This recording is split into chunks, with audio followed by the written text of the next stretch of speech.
कुछ सालों पहले यूएस का एक बंदा प्रॉपर्टी खरीदना चाहता था, लेकिन उसे अर्थ का रियल एस्टेट बहुत ज्यादा महंगा लगा। एक रात को जब वो आसमान में चांद को देख रहा था तो उसे सिर्फ चांद नजर नहीं आया, उसे चांद पे रियल एस्टेट की अपॉर्चुनिटी नजर आई। एक्चुअली 1967 स्पेस एंटिटी जिसपे दुनिया के लगभग सभी देशों ने साइन किया है, उस पे ये लिखा हुआ है कि किसी भी देश या उसी सरकार का हमारे सोलर सिस्टम के सेलेस्टियल बॉडीज पे कोई अधिकार नहीं होगा, लेकिन उस पे किसी इंसान का जिक्र नहीं है। इसीलिए इस बंदे ने यूएन को एक लेटर लिखा और अपने आप को मून का ओनर घोषित कर दिया। वहां से कोई ऑब्जेक्शन आया नहीं, तो इसने सोचा कि मुझे अप्रूवल मिल चुका है, और तब से लेके आज 41 सालों तक वो और उसका बेटा क्रिस मून पे प्रॉपर्टीज सेल कर रहे हैं, और वो लोग मून के 200 मिलियन एकड़ के मालिक हैं, और वो भी 0 रुपए में। गाइस, अगर आपको मून पे प्रॉपर्टी खरीदनी है तो आपको इनसे कांटेक्ट करना पड़ेगा। जब किसी लड़की या महिला को कोई घूर रहा होता है तो वो लड़की या महिला अपने कपड़ों को ठीक करने लगती है। वो ये सोचने लगती है कि कहीं से कुछ दिख तो नहीं रहा, उसने कुछ गलत तो नहीं पहन लिया।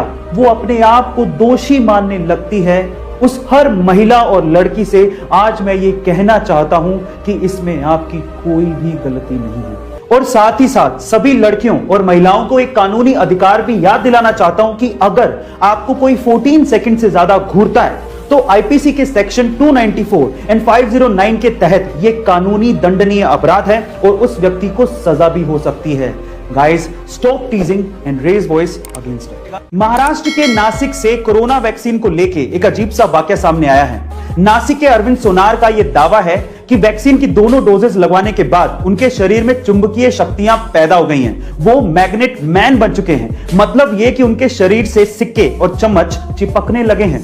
पहले तो उन्हें लगा कि शायद पसीने की वजह से होगा, लेकिन नहाने के बाद जब उन्होंने फिर से ट्राई किया तो सिक्के और चम्मच फिर से वैसे ही चिपकने लगे। पर साथ में अरविंद सोनार ने यह भी कहा कि वैक्सीन लगवाने के बाद उन्हें किसी तरह की कोई प्रॉब्लम नहीं हुई थी। प्रशासन की तरफ से रिएक्शन आया कि इसकी हम पुष्टि नहीं कर सकते, ये जांच का विषय है। तेरे से ज्यादा दुनिया देखी है मैंने, और यही दुनिया का दस्तूर भी है। अपनी औकात से ज्यादा बड़े सपने नहीं देखने चाहिए, और तेरे सपने तेरी सच्चाई से मेल नहीं खाते।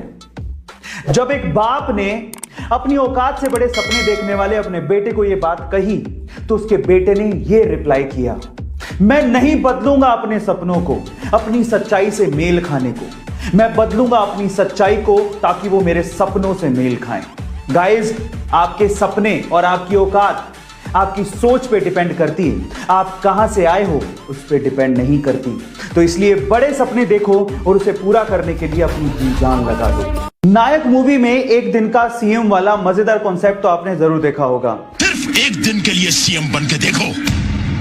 लेकिन वो तो मूवी थी, असल जिंदगी में थोड़ी ऐसा कुछ होता है। अगर आप भी मेरी तरह कुछ ऐसा ही सोचते थे तो 24 जनवरी 2021 को जो हुआ उसने हम दोनों को गलत साबित कर दिया। जी हाँ गाइस, इसी दिन हरिद्वार की 19 वर्षीय सृष्टि गोस्वामी को उत्तराखंड का एक दिन का सीएम बनाया गया। 24 जनवरी को ही क्यों? क्योंकि इसी दिन नेशनल गर्ल चाइल्ड डे था और उसी को सेलिब्रेट करते हुए ऐसा किया गया। इसके पहले 2018 में सृष्टि गोस्वामी को बाल विधानसभा में कानून निर्माता भी चुना गया था। हाल फिलहाल रुड़की में सृष्टि गोस्वामी बीएससी एग्रीकल्चरल की स्टूडेंट है ना ये अमेजिंग फैक्ट। गाइस, अक्सर हम अपने गली मोहल्ले, सड़कें, नदी नालों में फैली गंदगी को लेकर सरकार को कोसते रहते हैं। हम लोग ये कहते रहते हैं कि सरकार कुछ करती ही नहीं है। देखिए, सरकार करे ना करे, हम तो पहल कर सकते हैं। और कुछ ऐसा एग्जाम्पल सेट किया है पंजाब के संत बलबीर सिंह जी ने। पंजाब के संत बलबीर सिंह जी ने अपने साथियों के साथ मिलकर 160 किलोमीटर लंबी नदी को खुद से ही बिना किसी सरकारी मदद के साफ किया। गाइस, पहल कीजिए, कहीं ना कहीं सरकार भी आपका इसमें साथ देगी।